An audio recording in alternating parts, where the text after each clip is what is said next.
Aujourd'hui, 19 ans, de 2003 aujourd'hui, que des humanitaires qui ont abandonné leur famille pour aller s'occuper des autres ont malheureusement perdu leur vie.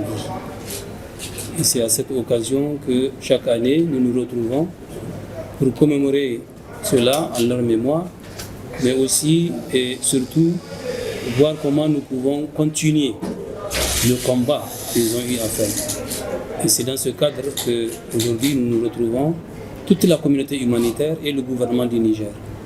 Je me réjouis de cette journée et de tout ce que les uns et les autres font en accompagnement au gouvernement du Niger, qui fait face à des situations que vous connaissez, des situations d'insécurité avec les conséquences des mouvements de population, des mouvements forcés, avec plus de 600 000 personnes déplacées, les réfugiés et les PDI, personnes déplacées internes.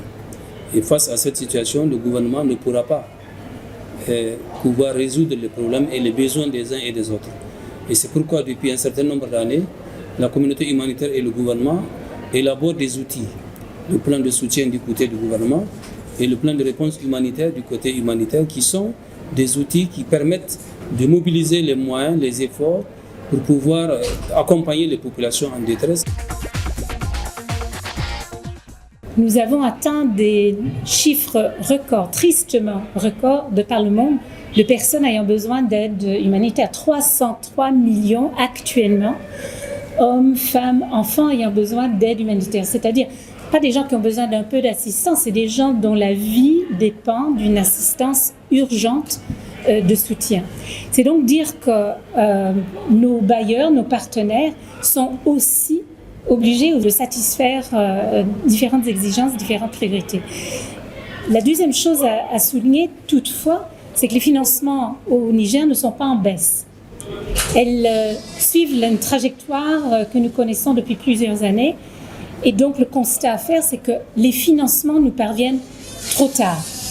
Il serait mieux et bien entendu plus performant, plus efficace si nos financements nous arrivaient dès un début d'année pour démarrer nos programmes aussi rapidement que possible. Monsieur le ministre faisait état d'un niveau de financement d'à peine 25% à l'état actuel et nous sommes tout de même au mois d'août.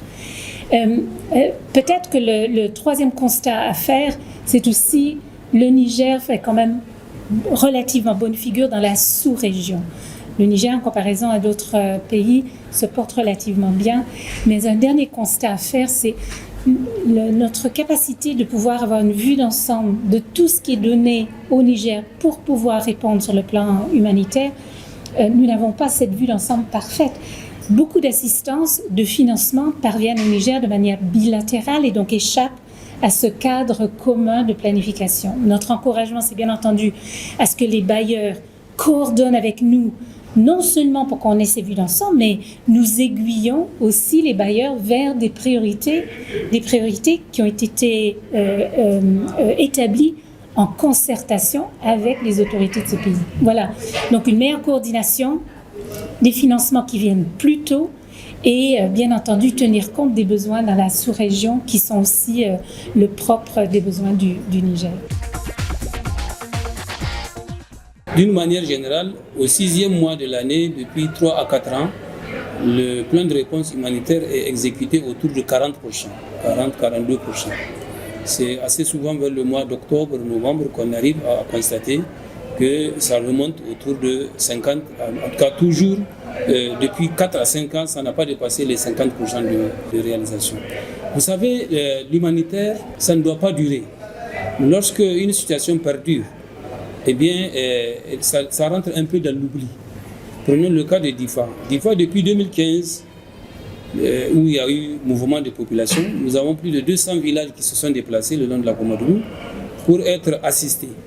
Ça fait aujourd'hui 6-7 ans pour certains qui se sont déplacés. Or, l'action humanitaire, elle accompagne en attendant que la résilience, la stabilisation puissent créer les conditions pour que les populations se prennent en charge. Donc, par rapport à cela, les partenaires qui ont accompagné DIFA depuis 2016 vont se rendre compte qu'on continue toujours l'humanitaire. Parce que tant que le monde vivra, il y aura toujours des mouvements. Puisqu'il y a des retours, hein. Il y a des gens qui sont à leur 2e, 3e, 4e, 5e déplacement. Et à chaque déplacement, le besoin est là. Donc sinon, au bout de 3 mois à 6 mois, si la situation est bien contenue, là où sont les populations et que les solutions durables sont créées, là où sont les populations, elles pourront trouver elles-mêmes les moyens de se prendre en charge, ce qui va réduire l'accompagnement qui est attendu. Un premier message serait de nous rappeler que si l'aide humanitaire est là pour sauver des vies, c'est une aide d'urgence, c'est ponctuel, c'est ciblé. Il nous faut immédiatement prendre le relais avec des programmes de développement d'envergure pour ne pas laisser ces communautés pour compte et les remettre dans une situation même meilleure que ce qu'elles ont connu avant même de recevoir les populations en détresse. Un deuxième message que j'aimerais lancer, et c'est celui qu'on réitère tous les jours, c'est ce partenariat essentiel et de qualité dont nous avons tous les exemples de voir ici au Niger entre acteurs humanitaires et les autorités de ce pays. Nous avons des cadres juridiques administratifs qui nous permettent de travailler en toute confiance, en toute prévisibilité et en mettant en place des systèmes qui nous permettent cette bonne coopération et qui nous rendent effectifs sur le terrain. Mais il est aussi utile de signaler les défis qui confrontent le travail humanitaire. Sans cette sécurisation des travailleurs humanitaires, des programmes humanitaires et des lieux et des populations que ces travailleurs desservent, il sera très difficile de continuer à travailler efficacement vu l'envergure des enjeux qui confrontent le Niger.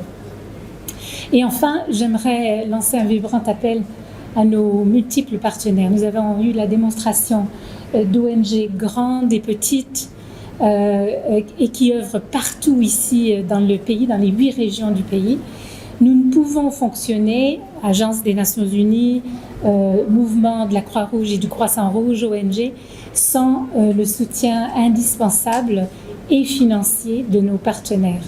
Vous êtes des douzaines de pays qui venez en soutien au Niger. Nous avons incessamment besoin de vous. Les financements ne cessent de décroître alors que les besoins ne cessent de croître. Le Niger ne peut être oublié devant autant de crises complexes et multiples.